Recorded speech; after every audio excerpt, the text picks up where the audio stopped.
무엇보다도 설립 133주년, 저희 교회는 꿈도 못 꿀 133주년, 그리고 한국교회 산실인 승동교회, 여기 선 것마저도 매우 떨리고 두려운 마음으로 섰습니다.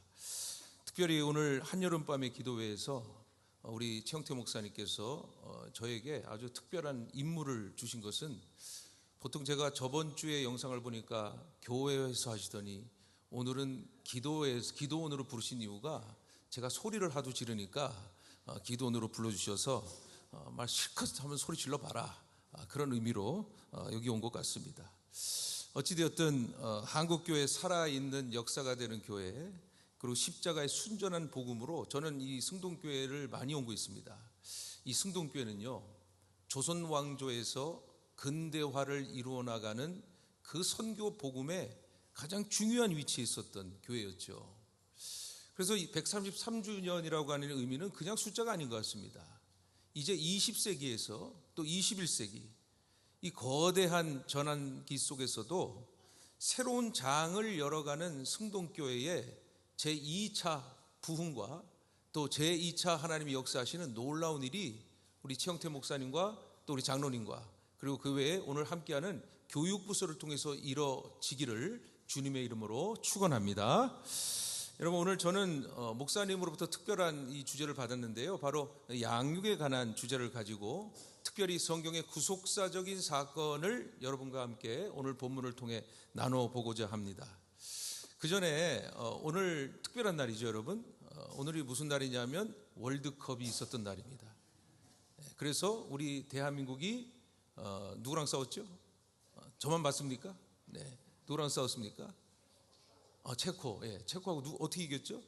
2대1로 이겼죠. 우리가 역전승으로 처음 이겼던 게임인데요, 저는 오늘만큼은 승동교회에 여기 오신 여러분들이 금요기도의 대표, 한국 대표 주자라 믿습니다. 그래서 오늘 이렇게 생각하세요. 오늘 우리는 지금 축구와 같은 영적 전쟁을 하고 있다라고 생각해 보세요. 저를 따라해 주시기를 바랍니다. 오늘 나는 조rum마기로부터 2대0 승리할 것이다. 네, 역시 역사가 깊은 교회라 웃음은 하나도 없고 거룩과 어디 경외밖에 없는데요, 오늘 이 말씀을 통해서 여러분 졸지 마시고, 특별히 여러분 지금 오늘은 한국교회의 기도 대표 주자입니다. 제가 깜짝 놀랐습니다. 이렇게 또 12시 반까지 하시고 4시까지 새벽 기도를 하신다고요? 저는 못할 것 같은데, 이 승동교회 하나님을 향하신 기도의 특심이 아마 복이 될 줄로 또 믿으시기를 축원합니다. 여러분, 교회는 5가지의 이 사명이 있지 않습니까? 5가지의 사명. 첫 번째는 뭐죠? 교회가 먼저 해야 될 것은 예배죠. 자, 그 다음에는 양육입니다. 그리고 친교, 그리고 봉사, 그리고 전도 및 선교라고 하는 이 교회는 5가지의 핵심 사명으로 감당되어지겠죠. 자, 그러면 우리가 사복음서에 나오는 예수님의 공생을 한번 잘 살펴보십시오. 제가 한번 질문을 드리고 싶은데요, 그럼 예수님이 하신 치유, 축기, 선포, 양육, 이 4가지만 본다면 예수님은 어느 쪽에 비중을 가장 많이 두셨을까요? 이렇게 질문해봤자 오늘 주제가 양육이니까 양육에 많이 심혈을 기울이셨죠. 제가 학부 때 한번 찾아봤더니요, 예수 그리스도의 사역 가운데 양육의 사역은 캐리그마라고 하는 설교보다 3대7입니다. 캐리그마와 디다케 사이에 3대7로 예수 그리스도께서 말씀하시되라는 이 가르침이 7의 비중을 차지하고 있다는 것입니다. 예수님이 하신 양육은 단순히 성경을 가르치는 지식의 차원이 아니라는 것이죠. 자, 그렇다면 우리 교회의 5가지 사명 중에 양육은 매우 중요한 역할을 하고 있다는 것입니다. 교회가 지금 환난 중에 있습니다. 마치 풍랑 속에 지금 배와 같은 것이죠. 그러면 그것이 무너지지 않고 파손되지 않고 끝까지 하나님 나라를 향하여 가는 그 중요한 요소는 바로 양육에 있다라는 것이죠. 그러면 역사 속에서 양육이 얼마나 중요한가를 제가 좀 말씀드리고 싶습니다. 이건 유대교의 얘기긴 합니다만은 우리 기독교 교육이나 교회 교육에서 매우 중요한 사건으로 다루고 있거든요. 주후 66년입니다. 주후 66년에 제1차 유대 로마 전쟁이 있었습니다. 그때 주후 70년이 예수님이 예언한 대로 헤롯 대왕이 지었던 이 성전은 돌 위에 돌 하나 남지 않고 완전히 초토화될 위기 속에 빠져 있었죠. 그때 로마를 인솔했던 베시파시아누스라는 장군과 그의 아들인 티투스가 예루살렘을 완전히 초토화시키기 위해서 준비를 하고 있었던 것입니다. 그리고 그 사건은 그대로 이루어졌죠. 그래서 성전 제사가 완전히 무너졌습니다. 제사장 사두개파가 다 죽임을 당하고 이제 유일하게 바리새파만 남았던 역사가 있었죠. 그때 전쟁이 초토화되기 전에 성 안에 있던 랍비이자 사두개파인 요하난 벤 자카이는 전염병으로 죽은 척을 하며 관 속에 들어갑니다. 그 관 속에 들어가서 어디로 가느냐? 예루살렘 성을 탈출하여서 바로 로마의 이 군대를 통솔하는 베시파시아누스의 장군으로 몰래 들어옵니다. 그리고 베시파시아누스 황제가 되죠. 이 장군에게 이렇게 예언을 합니다. 당신은 로마의 황제가 될 것입니다. 그러나 제 한 가지만 부탁만 들어주십시오. 저 성전을 파괴시키든 예루살렘을 파괴시키든 예루살렘 근처에 있는 얌니아라는 유대 경전을 공부할 수 있는 작은 학교만 좀 살려주십시오. 자, 이 예언을 들은 이 베시파시아누스가 굉장히 기분이 좋은 거예요. 내가 황제가 된다고 하니까. 그래요? 그럼 내가 그렇게 허락하겠습니다. 그래서 진짜 예수님의 예언대로 예루살렘에 돌 위에 돌 하나 남지 않고 다 폐허가 되었는데, 유일하게 이 요하난 벤 자카이가 요청한 작은 율법 학교, 그것도 사두개파 제사장 모든 가문이 사라지고 이 사두개파가 아닌 바리새파인 중산층 말씀을 따는 사람들이 가르치는 작은 율법 학교만이 유일하게 생존하게 되었다는 것입니다. 그런데 이 율법 학교를 통해서 이제는 제사가 없어요. 평신도들이 성경을 강론하고 가르쳤다는 것이죠. 그런데 이 작은 학교가 어떤 변화를 일으켰는가? 결국 예루살렘이 초토화되고요, 로마 제국은 유대인들을 다 추방시켜버렸습니다. 그 신도시를 개발한 거죠. 그러나 유대인들은 다 곳곳으로 흩어져서 디아스포라라고 하는 그들만의 어떤 타운을 형성하기 시작했습니다. 그런데 아까 제가 말씀드린 이 학교를 통해서 길러낸 랍비들이 각각 말씀의 양육의 사명을 받고 그 모이는 곳마다 찾아가서 말씀을 가르치기 시작했어요. 그래서 말씀 양육을 통해서 여러분도 아시겠지만 이 유대 사회가 2000년의 역사, 디아스포라 역사를 갖고 있었는데요, 그 무너진 민족, 국가, 영토 아무것도 없어도요, 하나님의 말씀을 통해서 세계를 주도하는 리더를 세울 수 있었다라는 역사가 이 세계 역사 속에서 아주 중요한 의미를 차지하고 있었죠. 그래서 유대 민족을 보면서 그렇게 생각을 했어요. 건물이 중요한 게 아니라, 시스템이 중요한 게 아니라, 또한 여러 가지 프로그램이 중요한 것이 아니라, 양육된 사람이 하나 있으면 거기에 공동체는 세계를 주도할 수 있는 그러한 이 교육이 참 필요하구나라는 생각을 했어요. 사랑하는 성도 여러분, 오늘날 우리 한국교회의 양육에 처한 현실이 좀 어떻게 생각을 하십니까? 지금요, 21세기 정보 혁신이 일어나고 있고 혁명이 일어나고 있죠. 세속주의의 거센 파도가 교회를 포위하고 있어요. 지금 현재적으로 교회를 이끌어가는 영적 지도자들과 그리고 부모 세대들은요, 21세기 파고를 넘어가야 하는 다음 세대를 가르칠 수 있는 자격이 있을까요? 없습니다. 죄송합니다만. 왜? 우리는 20세기 교육을 받은 사람들이에요. 20세기 교육 방식으로 21세기를 파고를 넘어가야 할 우리 후세들, 우리 자녀 세대들 어떻게 가르칠 겁니까? 우리 때는 외우고 그 지식을 머릿속에 넣어서 시험 보고 그리고 그 합격하면 그렇게 우리가 공부를 했어요. 그런데 이제 AI의 시대는 여러분 지식을 담을 필요가 없습니다.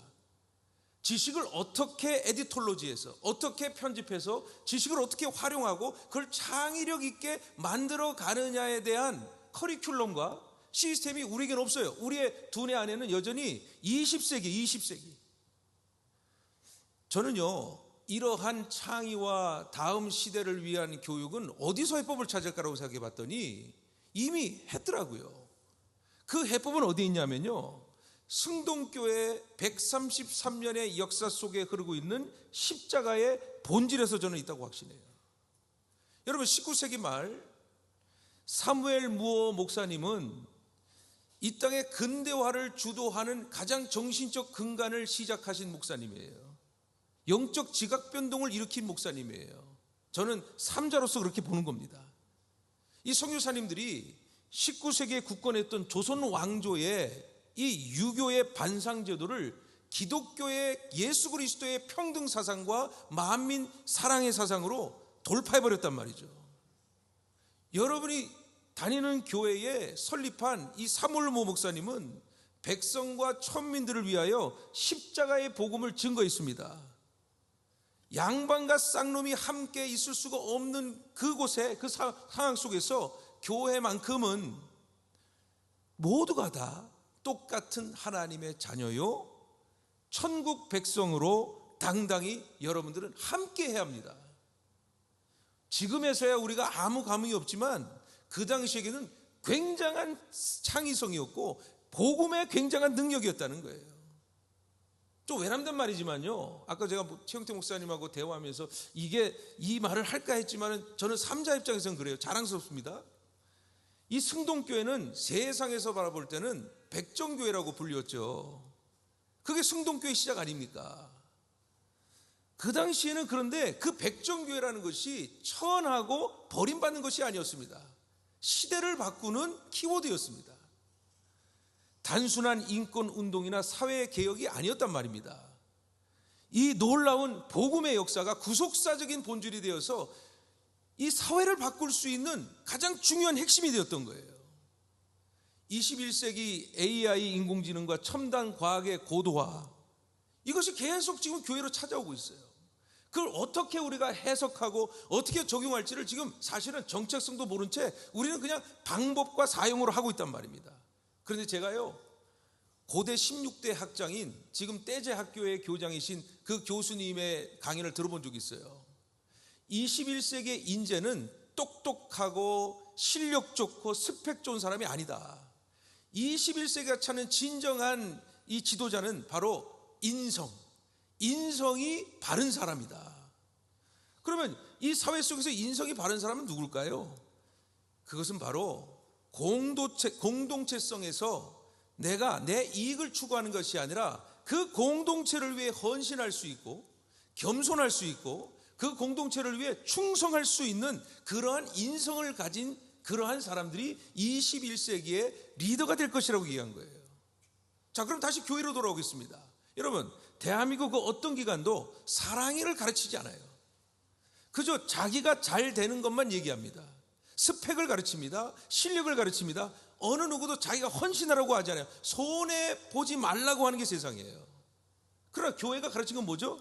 예수 그리스도의 계명대로 너가 조금 손해보고 예수님처럼 사랑해라. 서로 사랑해라.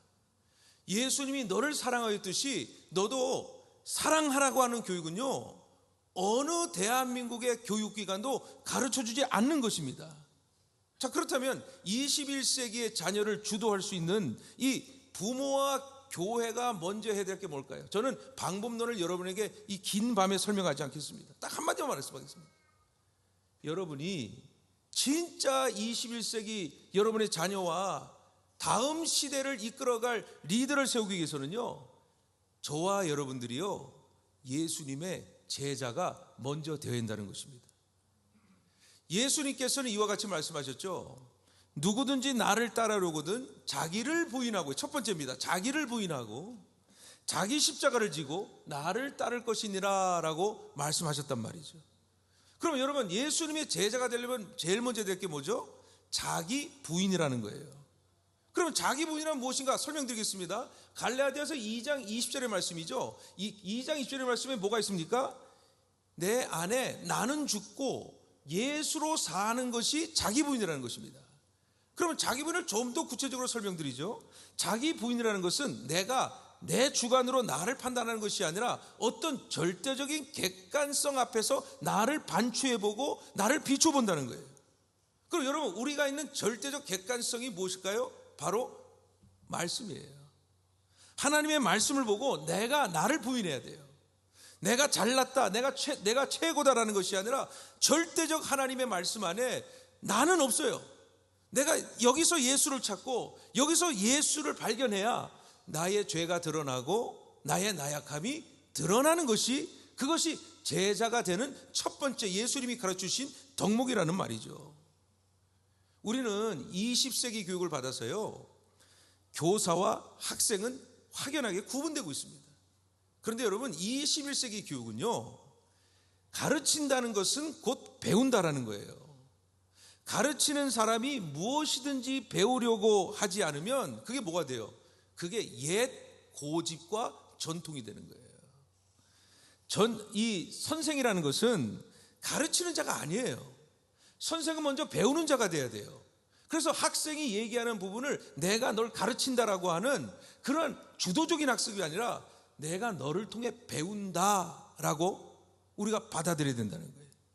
그래야 모든 것을 가르칠 수 있는 요소가 되는 겁니다. 제가 만약에 목사예요. 지금 여러분께 가르치고 있어요. 근데 저는 이 가르친 것 또한 이 모든 여러분이 듣는 이 중에 서로 상호교통하면서 제가 지금 승동교회를 배우고 있어요. 승동교회에 가지고 있는 복음의 그 정신을 배우고 있는 거예요. 즉 가르치고 배우는 것의 첫 번째는 내가 배운다는 거예요. 저는 목사로서 오늘도 최영태 목사님과 대화를 하면서 많은 걸 배웠습니다. 정말 많은 걸 배우니 기쁨이 넘쳐요. 제가 가르치고 싶지 않아요. 그냥 목사님이 말씀하신 거 다 배우고 듣고 그것을 내가 체득하고, 그것이 매우 중요한 거죠. 마찬가지예요. 승동교회가 이 다음 세대를 잘 양육하기 위해서는 제일 중요한 게 뭐냐면요, 부모와 선생이요, 가르치려고 하는 존재가 아니라 그들로부터 배우려고 하는 그 자세와 그 영성이 매우 중요하다는 거예요. 여러분, 성경에서 자기 부인과 구속사의 이 신비를 가장 극적으로 보여주는 것이 오늘 본문에 나오는 유다입니다. 여러분, 야곱의 자녀들이 12자녀죠. 그런데 12자녀 중에요, 가장 빛나는 인물이 하나 있었어요. 그 인물이 바로 11번째 아들인 요셉이었습니다. 왜 그런지 아세요? 요셉에 대한 이야기는요, 창세기 37장에서부터 50장까지 계속 언급되어 있어요. 심지어는요, 요셉은요, 우리가 굉장히 본받을 만한 점이 많은 인물이라 할 수가 있어요. 왜요? 억울한 고난을 당했죠. 노예 생활도 했죠. 감옥에 갇혔죠. 그런데 그는요, 성경이 이렇게 말하고 있죠. 요셉이 형통하였다 그랬어요. 그 말은 무슨 말이냐면, 그가 하나님께 형통을 준 게 아니라 하나님이 주신 꿈을 갖고 절대로 포기하지 않고 하나님 안에 믿음으로 그 어려운 환경 속을 겪고 이겨냈다기 때문에 성경에서는 형통하다라는 말을 하는 거예요. 그리고 끝내는 우리가 바라던 성공신하잖아요. 그렇게 노예로 왔던 이가 죄수가 되고, 죄수가 되었으나 결국 하나님께서 약속하신 애굽의 총리가 되는, 그리고 심지어는 흉년을 예비하고 그의 가족을 구출하는, 정말 우리가 바라는 영웅다운 영웅이 바로 요셉이라는 것이죠. 아니, 꼭 그리스도인이라고 볼 필요 없어요. 세상 사람들이 이거 봐도 요셉은 진짜 뛰어난 사람이에요. 나라도 구했죠. 가정도 구했죠. 이 어려움 속에서 극복하여서 정말 최고의 자리에 올랐죠. 그러면 된 거 아닙니까? 그런데 참 이상한 일이 있어요. 그 이상한 일이라는 게 창세기 37장과 창세기 39장은 요셉의 이야기로 잘 진행되고 있었는데, 오늘 본문인 창세기 38장에 유다의 이야기가 갑자기 중간에 쑥 하고 들어온 거예요. 여러분, 38장의 말씀을 굳이, 이게 어떻게 보면 19금이고 어떻게 보면 우리가 다음 세대에게 알려줄 수 없는 참 민망스러운 얘기예요. 그렇잖아요. 시아버지와 며느리의 관계, 거기에 자녀가 태어났다? 이건 정말 우리 교회 안에서 말하기 어려운 수치스러운 이야기입니다. 두 번째 수치스러운 이야기가 뭐예요? 사무엘하 11장의 말씀, 다윗이 저 밧세바와 간통하는 사건. 왜 성경은 그냥 좋은 말, 아니면 우리에게 교훈되는 말, 필요한 말을 해야지 굳이 37장 이 말도 안 되는 유다의 사건을 왜 요셉의 잘 넘어가는 영웅담의 이야기 속에 그렇게 집어넣었을까요? 여러분, 유다의 서사는 성경에서 찢어버리고 싶은 수치스럽고 제약된 이야기 같지만요, 우리가 우리의 입장에서 봐서 그런 거예요. 하나님의 입장에서 본다면 이 유다의 사건이 없으면 예수 그리스도의 사건이 일어나지 않기 때문에 오늘 이 본문이 37장과 39장 사이 요셉의 이야기 속에 쑥 들어온 거예요. 마태복음 1장에 보시면은 예수 그리스도의 계보, 족보가 나오지 않습니까? 그 예수님은 어디 혈통이에요? 유다 혈통이죠. 아니, 우리가 원하는 영웅과 성공담을 가진 이 요셉의 이야기가 쭉 이어진다면 예수도 그 성공하는 저 자손이 돼야 되는데, 아니 왜 이런 불륜과 이 말도 안 되는 사건에 어떻게 유다의 혈통에서 예수 그리스도가 나온단 말입니까? 마태복음 1장 3절을 보세요. 유다와 다말 사이에 베레스를 통하여 이 땅에 오셨다라고 성경은 우리에게 말해주고 있는 거예요. 근데 이게 말이죠, 구속사의 놀라운 반전이라는 것입니다. 자, 한번 보십시오. 야곱의 혈통을 한번 잘 따져볼게요. 첫 번째, 야곱의 첫째 아들은요 루벤입니다. 그러면 루벤의 혈통에 따라서 야곱의 장남, 그리고 그 계승을 이어받을 자가 되어야 되죠. 그런데 왜 루벤이 장자권을 잃어버렸을까요? 여러분, 성경을 찾아보세요. 루벤은 말이에요, 바로 라헬의 이 여종이었던 빌하와 동침하는 성적 폐륜으로 장자권을 상실해버렸습니다. 그러면 둘째 시므온과 셋째 레위가 있죠. 그럼 이어받으면 되죠. 그런데 그들도 탈락입니다. 왜 그럴까요? 여동생 디나가 세겜에서 그 추장의 아들과 이 강간 사건을 통해서 세겜 그 사람들에게 할례를 받아라 그러고서는 시므온과 레위가 다 죽여버렸습니다. 약속을 해놓고 죽여버리니 장자권에서 탈락이 된 거예요. 그러면 네 번째가 누굽니까? 유다죠. 이제 유다가 장자가 돼야 되죠. 근데 여러분, 오늘 이 말씀 보세요. 유다가 어떻게 장자가 됩니까? 실은 이 요셉을 구덩이에 집어넣고 형들은 이 요셉을 죽이자 그랬습니다. 근데 유일하게 죽이지 말고 그냥 팔아 넘기자 한 제안한 사람이 유다였어요. 그 유다가 이제 그 일을 겪고 나서 집으로 돌아오는데 자기 의가 있는 거예요.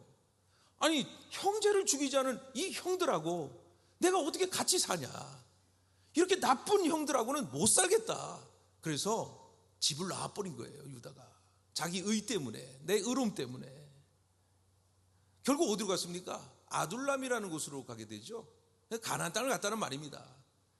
여러분, 이 유대 민족은요, 한 공동체 안에 기업이 있으면 거기서 나올 수가 없습니다. 왜? 하나님이 정하셨고 하나님이 택하신 거란 말이에요.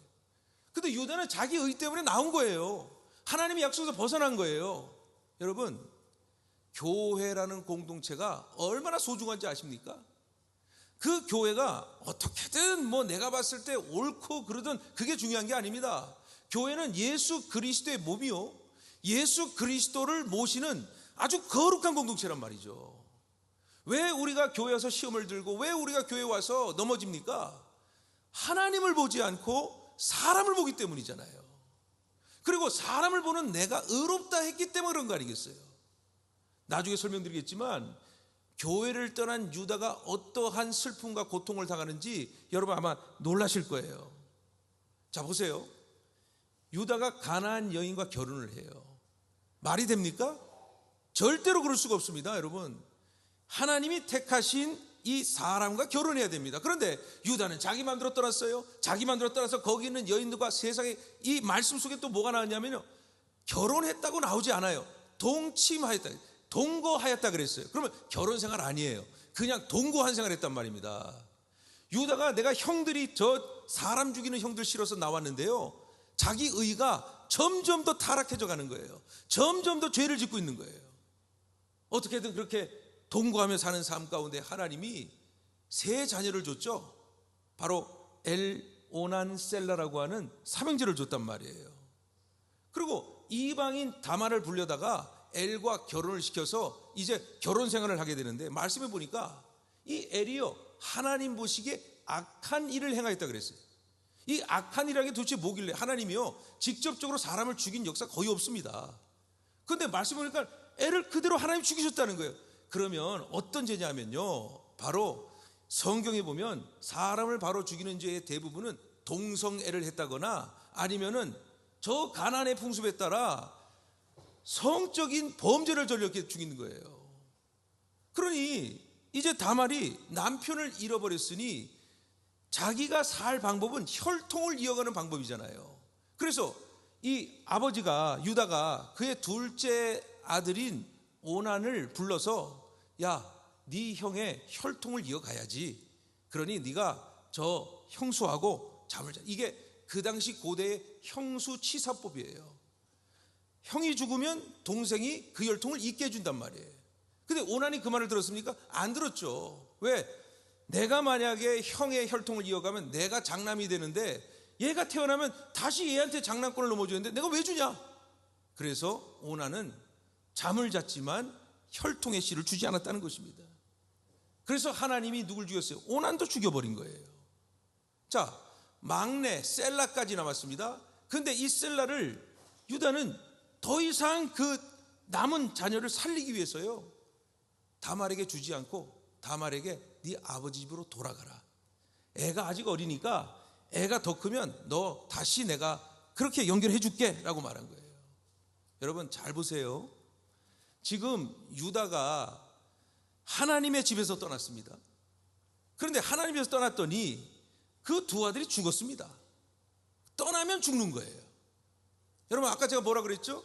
야곱의 혈통은 어떻습니까? 똑같이 루벤이 죄를 졌어요. 그것도 죽어야 돼요. 그런데 하나님은 그대로 살려내십니다. 또 그 외에 둘째 셋째도 죄를 저질렀는데 그대로 살려내신다는 거예요. 그건 뭐예요?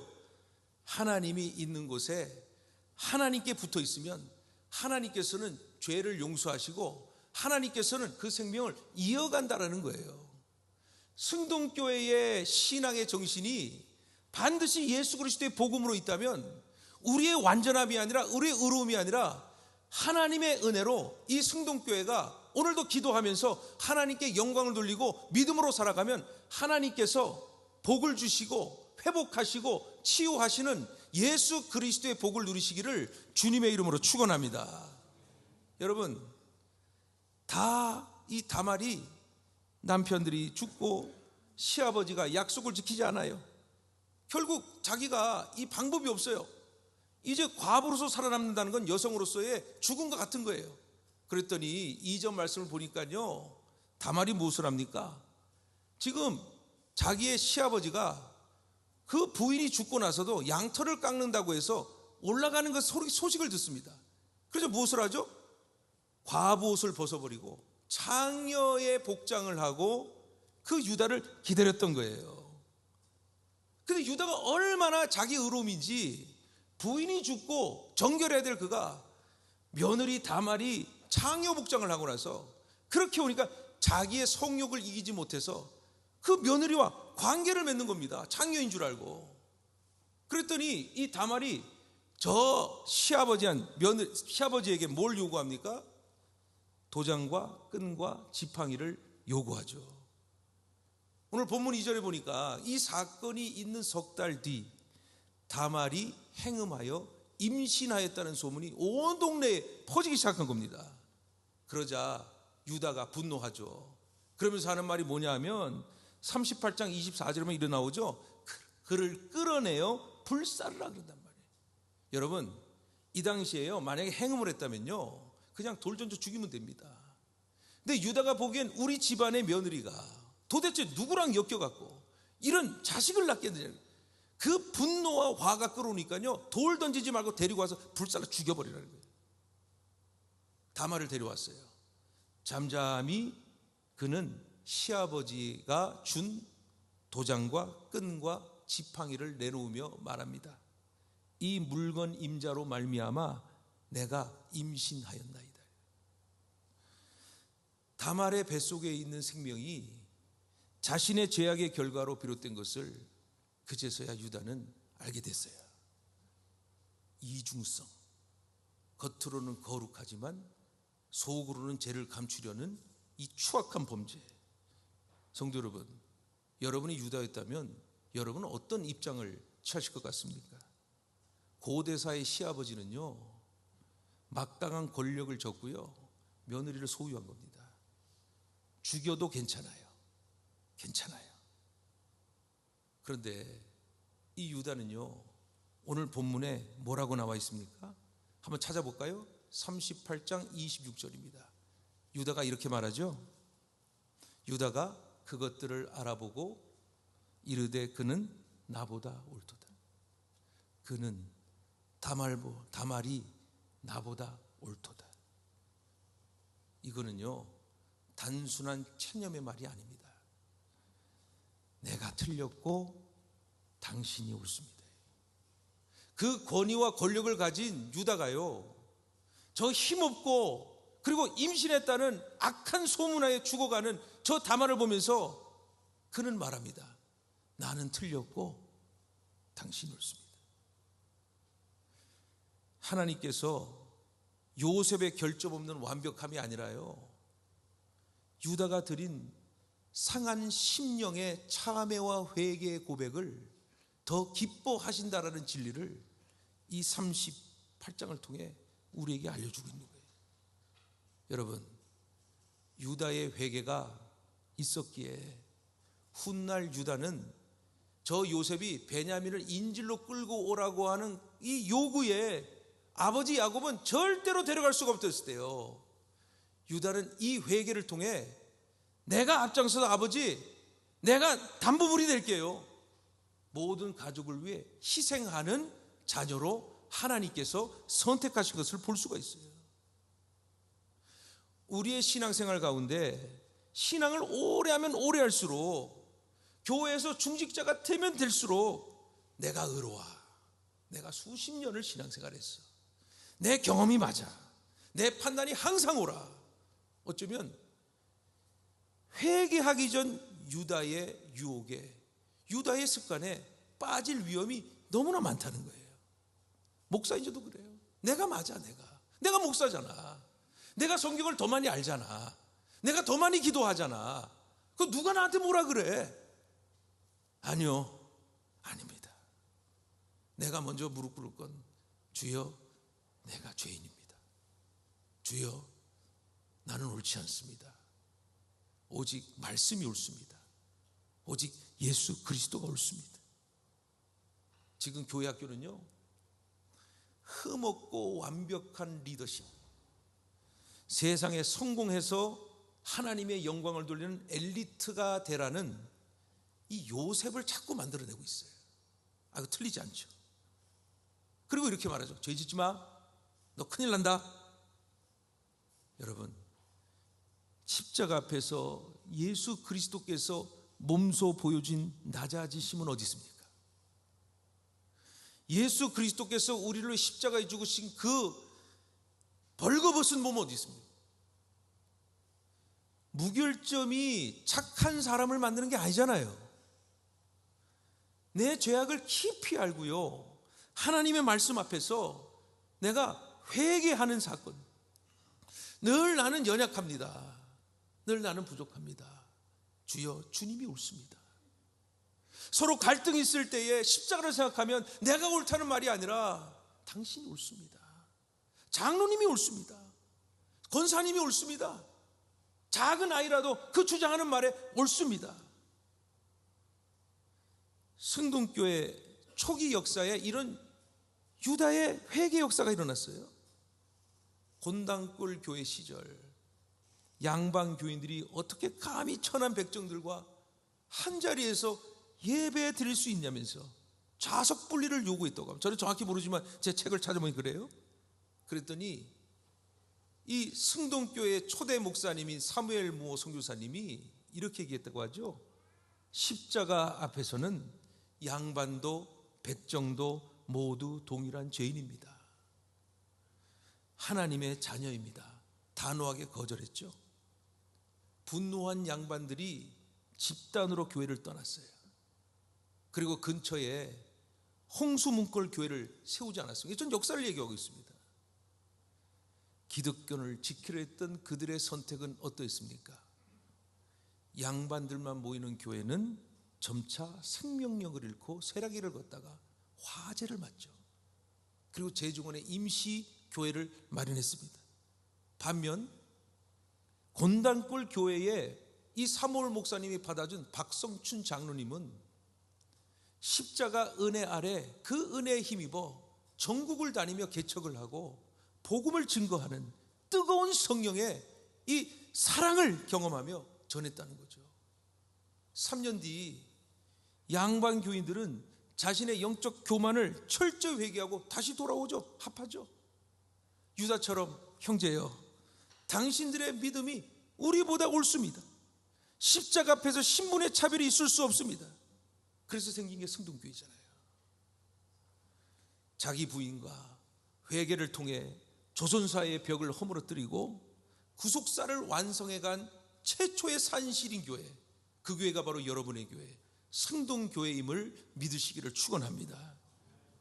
이 거룩한 유산, 이제 21세기를 살아갈 우리 자녀들에게 어떻게 양육해야 하는지 명확한 해답을 분명히 제시하고 있어요. 제가 아까 말씀드렸죠. 20세기를 살아가는 부모가 21세기를 아는 자녀들에게 무엇을 가르치겠습니까? 내가 아는 알량한 지식과 성공의 경험으로 이렇게 해야 돼, 저렇게 해야 돼 가르치는 존재가 되어야겠습니까? 아니죠. 내 아들을 요셉처럼 그저 세상에서 성공해라, 내가 기도할 테니 너는 공부해라, 상처 하나 없이 성공해라, 엘리트가 되라, 너는 최고의 사람이 되라, 다 그러고 싶죠. 그런데 예수는 어떻게 가르쳤습니까? 너 희생해라, 너 낮아져라, 그리고 사랑해라, 너 거를 나눠주어라, 너 거를 포기해라. 그것이 바로 예수님을 따르는 자기 부인, 바로 제자의 첫 번째 조건, 승동교회가 한국교회에 보여준 거룩한 복음의 유산이었다는 거예요. 성공하는 사람의 특징은요, 자기 성공을 추구하지 않았습니다. 여러분, 성공하는 사람들을 보십시오. 어떻게 하는지 아세요? 그 사람들의 어려움과 그 사람들의 니즈를 보고 그 사람들을 위해 살았기 때문에 성공한 사람들이 된 수많은 승리 스토리가 있습니다. 사랑하는 성도 여러분, 부모의 욕심으로 자녀를 쥐락펴락하는, 아직도 유치원생을 의대 보내기 위해 지금부터 로드맵을 만들고 그 아이를 쭉 공부시키는, 요즘 뭐 드라마 보니까요, 참교육이라는 드라마 많이 나오더라고요. 애를 자기가 못한 공부를 시켜서 내 꿈을 이루게 하는, 대리로 하는 이 교육 방법, 이게 세상의 교육 방법이라는 것이죠. 그러나 우리 승동교회의 부모 세대와 또 우리 선생님들은 이런 말 어떨까요? 사랑하는 아들아, 사랑하는 얘들아, 하나님께서 내게 주신, 너에게 주신 가능성과 하나님의 섭리가 어찌 부모의 좁은 지식과 경험보다 크겠냐. 내가 너를 내 틀에 가두려고 했던 것이 틀렸다. 네가 나보다 낫다. 너는 충분히 가능성이 있다. 하나님이 너를 사용하실 것이다. 예수로 충만해라. 예수 한 분만으로 만족해라. 이런 걸 우리가 가르쳐야 된다는 것이죠. 내 생각과 내 경험만이 정답이라는 부모의 영적 우월감, 내가 너를 가르쳤잖아, 내가 너를 낳았잖아, 소유의식, 그리고 내 주인의식. 오늘 이 시간 교사 선생님들과 우리 부모 세대와 우리 조부모 세대들이 내 오늘 영적 우월감과 영적 이 차월감을 내려놓고, 하나님, 내 자녀를 하나님께 맡깁니다. 하나님이 옳습니다. 예수 그리스도로 살아가게 하여 주시옵소서. 온전한 믿음이 여러분의 자녀를 하나님 앞에 하나님의 뜻대로 세워가실 것을 믿는 저와 여러분 되시기를 주님의 이름으로 축원합니다. 그게 승동교회가 한국교회에 보내준 정신이라는 거예요. 20세기, 21세기로 넘어가는 하나님의 능력이라는 거죠. 저는요, 어렸을 때 사립학교에 입학했습니다. 저희 어머니의 교육열 때문에. 그것도 뽑기에서, 그것도 얼마나 좋아하셨는지 아직도 기억납니다. 뽑기에서 얘야, 네가 공립학교가 아닌 사립학교에 들어간단다 했어요. 저 초등학교 1학년 때요 1등 놓친 적 없습니다. 저 공부 잘했습니다. 지금 이 모양 됐지만 그땐 잘했습니다. 그런데 아버지가 사업을 망하고 전도사가 되더니 미쳤어요. 갑자기 김포 저 시골 하군이라는 곳으로 아무도 안 가는 교회, 뭐 10명 모이는 교회로 떠나신 거예요. 저는 사립학교에서 서울시, 저 서울 살았어요. 이 서울과 경기도 사람 특징이 뭔지 아세요? 서울 사람은 서울 인사동을 가 그래요. 경기도 사는 사람은 그냥 서울 가 그거예요. 그 차이점이에요. 별로 안 놀라시네요. 역시 서울 분이시니까. 그래서 저는요 시골을 아빠 따라 가게 된 거예요. 아버지 따라. 2학년에서 5학년 때까지 시골에서 자랐습니다.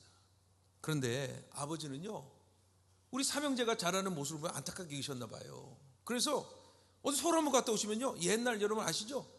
브리테니커 사전이라고, 그것도 돈이 없으니까 다 못 사와, 한 권씩 사다 주는 거예요. 읽어봐라. 그 또 다음에 보니까 저 무슨 영어 무슨 테이블 가져주시더니 영어 테이블을 막 계속 자기도 영어 못하면서 막 설명을 하는 거예요. 야 남자는 he, 여자는 she. 그러면 뭐예요? 그러면 저희 아버지 그렇게 말씀하셔요. 야 화장실 갈 때 소리가 다른 거야 이러는 거예요. 그러니까 시골이라고 하는 학력의 격차를 이미 아신 거죠.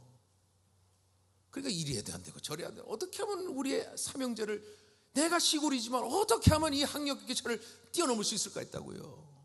그런데 이제 그걸 내려놓더니요 한 3학년 때인가요? 새벽 기도는, 시골 새벽 기도는 되게 빨리 했잖아요. 오늘처럼 4시에 했잖아요. 4시에 걷어차요 우리를. 그 어린 애들 삼형제를 걷어찹니다. 일어나, 빨리 일어나. 그리고요 저 하군산이라는 저 산에 오릅니다. 거기가 어느 정도냐면 높으냐면 제 어린 기억에 거기에 발칸포 분대가 있었어요. 남자분들 아시겠죠? 얼마나 높은지? 대공 사격이잖아요. 거기 올라갑니다. 그리고 호가 있어요. 호가 만들었어요. 거기서 뭐 하냐면요 얘들아, 졸려서 시편 1편 암송해라. 그래서 시편을 함께 암송을 해요. 아버지하고 암송을 쭉 하는 거예요. 그리고 아버지는 머리에 손을 얹고 한 명씩 기도해 주는 거예요. 축복 기도해 주는 거예요. 새벽 기도 끝나고. 그래 축복해. 그러면서 3명을 보면서 뒤로 돌아. 하군산 이 마을을 보면서 뭐라고 하는지 아세요? 야 윤영진이, 너 따라해. 네. 뭐라고 했냐면 나는 하버드에 갈 것이다. 둘째 따라해. 너는 옥스포드에 갈 것이다. 셋째 따라해. 나는 MIT에 갈 것이다. 믿어 안 믿어? 우리가 뭘 믿어요? 졸려 죽겠는데. 그 소원이 이루어졌을까요? 안 이루어졌을까요? 저 웃는 거 뭐 아시잖아요. 안 이루어졌죠. 그런데 그게 아버지의 방법이었고요, 그 일을 통해, 그 교육을 통해 하나님의 방법은 다르더라고요. 여러분 고마워요 웃어서. 그리고 우리 애같이 웃어야 이제 천국 간다고 얘기해요. 자 보세요. 하버드는 못 갔는데요 이 미국도 유학을 가보면요 남부에 하버드가 있어요. 남부에, 그러니까 북부와 남부로 나눠지거든요. 남부의 하버드가 뭐냐면 에모리예요. 에모리라는 학교, 애틀란타에 있는. 그런데요 남부의 하버드에 또 다른 학교가 있어요. 남부의 복음주의의 하버드가 있어요. 그 학교가 바로 제가 나온 에즈벨이에요. 그 어쨌든 하버드 아닙니까? 그죠? 복음주의의 하버드. 저희 아버지는 그래서 자기가 했던 방법이 안 되니까 포기하고 뭐 했어요? 내 방법이 옳지 않습니다. 하나님의 방법이 옳습니다. 제가 얘기하다 말해 저만 자랑했는데요, 둘째는 에모리가 나왔고요, 셋째는요 저 UC 데이비스 나와갖고 지금 경북대 교수하고 있고요, 둘째는 미국에서 목회하고 있어요. 다 유학 나왔어요. 저는 장학금도 받았어요. 공부 잘해서가 아니라 저 갔더니 학교에서 1년짜리 주더라고요. 그렇게 저는 하나님께서 하시는, 아버지가 했던 영어 테이프, 브리테니커 사전 달달달 외워라, 그거 하다가 포기하고 한 게 뭐냐면 축복하고 시편 외우고, 그리고 넌 외쳐라. 하나님이 너를 축복하실 것이다. 하나님이 너를 인도하실 것이다. 나의 방법은 틀렸다. 하나님의 방법이 옳도다. 사랑하는 성도 여러분, 성동교의 역사는 자기 부인으로 시작된 겁니다. 우리의 역사를 자랑하는 것이 아니라 예수 그리스도가 그 시대에 여러분의 조상들을, 여러분의 선배님들을 그렇게 복음으로 살려냈기에 어떤 교회도 따라갈 수 없는 133년이라는 새로운 역사를 이루어 가심을 믿는 승동교회 택함 받은 자들 되시기를 주님의 이름으로 축원합니다. 저는 믿습니다. 이 133년이 150년이 되고, 그리고 최영태 목사님을 중심으로 하여서 또다시 하나님께서 승동교회에 새로운 이 다음 세대를 이끌어가는 믿음의 양육, 이 혼란 중에 회복과 하나님의 능력이 승동교회에 하나님이 옳습니다. 우리의 전통과 우리의 관습도 옳지만 하나님이 옳습니다. 말씀이 옳습니다. 예배가 옳습니다.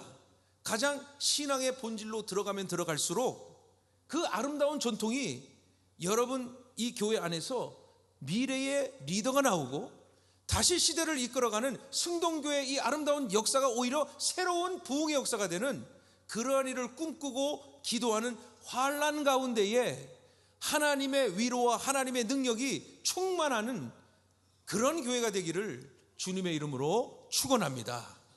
기도 올리겠습니다.